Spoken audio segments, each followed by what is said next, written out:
Sembradores de la Buena Semilla, Ministerio de Enseñanza y Evangelismo. Capítulo 6. Final de la nación judía. La guerra de los judíos contra Roma.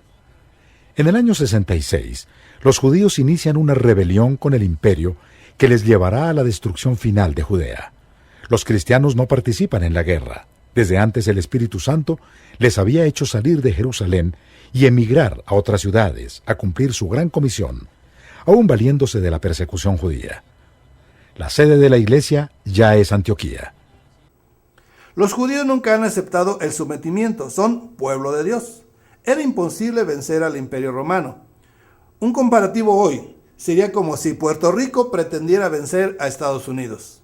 Desde el principio fue una guerra suicida. El sitio y hambruna en Jerusalén. Tras el desorden provocado por griegos y judíos, intervienen los romanos para imponer el orden, pero cuando se supo que el procurador romano había robado dinero del templo, indignado el hijo del sumo sacerdote ordenó atacar a la guarnición romana de Jerusalén. Esto dio pie a que los celotes, grupo revolucionario que por más de 6 décadas venía pugnando por la independencia, tomara este momento para atacar decididamente a los romanos, lo que se convirtió en una revuelta. De principio mataron a muchos soldados romanos, pero el contraataque fue letal para los judíos, que tuvieron que replegarse tras los muros de Jerusalén. Muy pronto se les acabaron las provisiones. Los fuertes tomaban la comida de los débiles. Eran capaces de matarlos y abrirles el vientre para sacar los últimos granos cuando les sorprendían comiendo. Los rebeldes se apropiaban de todo lo comestible. O sea, la población judía tenía enemigos afuera y adentro, y parecía que los de adentro eran peor que los de afuera. Muchos trataron de salir para ofrecerse de esclavos a los romanos, pero eran muertos por los rebeldes a ser sorprendidos. El historiador Josefo relata casos antinaturales que solo en condiciones de extrema desesperación pueden verse. La caída de Jerusalén, años 70.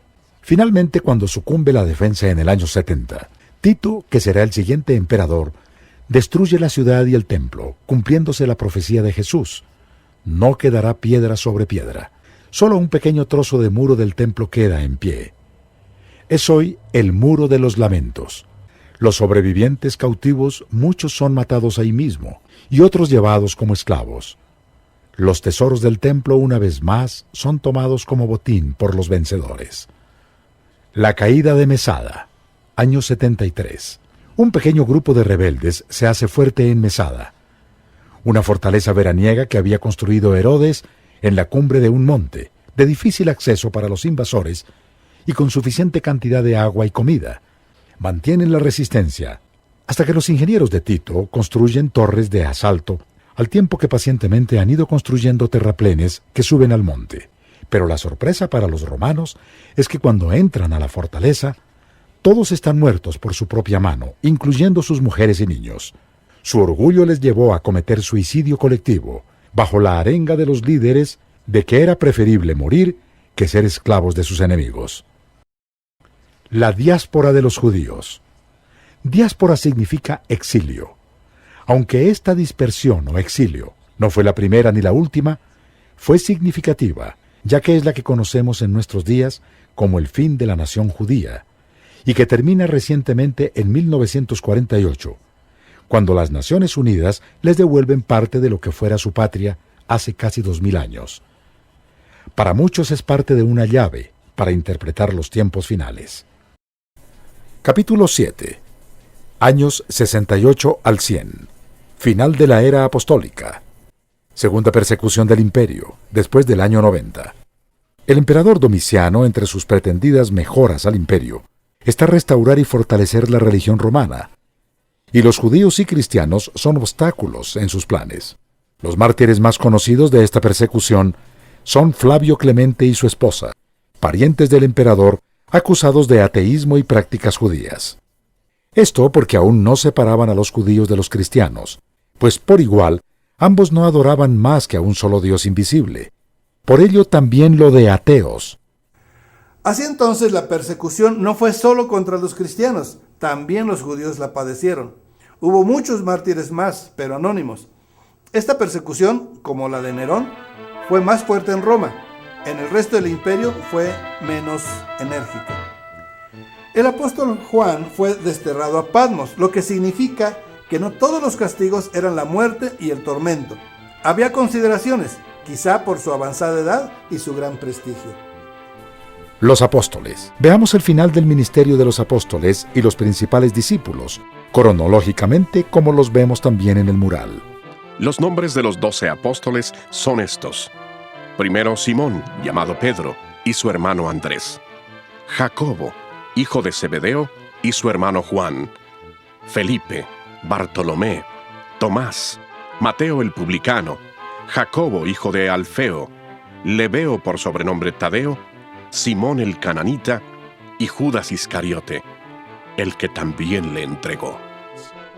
Judas Iscariote caminó con Cristo, con los 12 y con los 70, pero le traicionó. Se suicidó en el año 33. Esteban, primer mártir, murió apedreado, probablemente entre los años 37 y 38. Jacobo, asesinado por Herodes y algunos judíos alrededor del año 40. Felipe, trabajó en Asia Superior, fue azotado y crucificado en Heliop, Frigia, en el año 54. Mateo, trabajó en Partía y Etiopía, donde fue muerto en el año 60. Matías, quien sustituyó a Judas, apedreado y decapitado en Jerusalén entre los años 60 y 67. Andrés, el hermano de Pedro en la cruz transversal, entre los años 60 y 67. Jacobo, Santiago, lapidado por instigación de los judíos saduceos en el año 62. Pedro, según la tradición, murió en Roma, crucificado de cabeza, en el año 67. Pablo, en su calidad de ciudadano romano, fue decapitado en el año 67. Judas Tadeo, crucificado en Edesa en el año 72. Bartolomé, azotado y crucificado en la India, entre el año 72 a 74. Tomás, predicó en Partía e India, donde fue atravesado por una lanza entre el año 72 y 74. Simón, el celote, predicó en África e Inglaterra, donde fue crucificado en el año 74. Juan, el único que no sufrió martirio, murió alrededor del 95, discípulos de Pablo. Bernabé, el amado compañero de Pablo, martirizado en el año 73. Lucas, colgado de un olivo en Grecia por los sacerdotes idólatras, en el año 72-74. Timoteo, siendo obispo en Éfeso, se enfrentó a una procesión y lo mataron a palos en el año 97. Juan, el último de los apóstoles. El apóstol Juan fue el último en partir con el Señor. Cuando caminaba con Jesús era muy joven. Debía tener alrededor de unos 25 años, por lo que al escribir su evangelio tendría ya más de 75 años. Durante la persecución de Domiciano, es llevado desterrado a la isla de Patmos. Tendría unos 80 años. En Patmos recibe las revelaciones, el Apocalipsis. Es liberado y se queda en Éfeso sus últimos años, donde sería un anciano de unos 90 años. Obispado de Roma. Según la tradición católica, después de la muerte de Pedro, a Lino se le reconoce como su sucesor inmediato. Lino sería obispo de Roma del año 67 a 79. Ireneo lo identifica en 2 de Timoteo 4:21. El tercer obispo, o tercer papa, según la tradición romana, es Anacleto.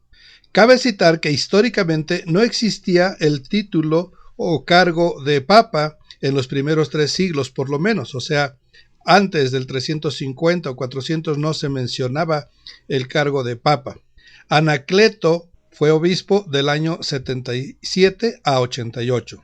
El cuarto obispo, según la tradición, fue Clemente, del año 88 al 101.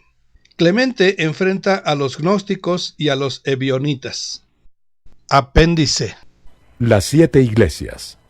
Período apostólico del año 33 al 100. Iglesia de Éfeso. Apocalipsis 2:1-7. Se agrega un apéndice para hacer figura de la iglesia en cada uno de los 7 períodos, con las 7 iglesias de Apocalipsis 2 y 3. Este es el primer período, el apostólico. y corresponde a la primera iglesia, Éfeso. Las características de la iglesia de Éfeso y del primer período tienen algo en común. El mensaje a Éfeso. Apocalipsis 2, 1-7. Escribe al ángel de la iglesia en Éfeso, el que tiene las 7 estrellas a su diestra, el que anda en medio de los 7 candeleros de oro, dice esto: Yo conozco tus obras, y tu arduo trabajo y paciencia, y que no puedes soportar a los malos, y has probado a los que se dicen ser apóstoles, y no lo son, y los has hallado mentirosos, y has sufrido y has tenido paciencia, y has trabajado arduamente por amor de mi nombre, y no has desmayado. Pero tengo contra ti que has dejado tu primer amor. Recuerda, por tanto, de dónde has caído y arrepiéntete, y haz las primeras obras. Pues si no, vendré pronto a ti y quitaré tu candelero de su lugar, si no te hubieres arrepentido. Pero tienes esto, que aborreces las obras de los nicolaitas, las cuales yo también aborrezco. El que tiene oído, oiga lo que el Espíritu dice a las iglesias. Al que venciere, le daré a comer del árbol de la vida, el cual está en medio del paraíso de Dios. La iglesia de Cristo en Éfeso. Período apostólico. Éfeso, igual deseo ardiente, del año 33 al 100.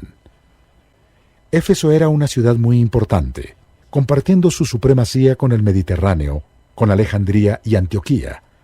Fue centro de expansión de la iglesia primitiva. Se había fundado unos 1200 años antes de Cristo. En el año 133 fue entregada a Roma. Aquí se construyó el templo de Diana, una de las 7 maravillas del mundo antiguo, orgullo de los habitantes de la ciudad. Hechos 19:31. En el tiempo de la carta, era capital política y religiosa de la provincia romana de Asia. El ocultismo y la superstición alrededor de Diana en esta ciudad era impresionante. Sin embargo, la iglesia cristiana de la ciudad en su principio había sido muy entusiasta. Su entrega había sido emotiva y dinámica, coincidiendo con el significado de su nombre.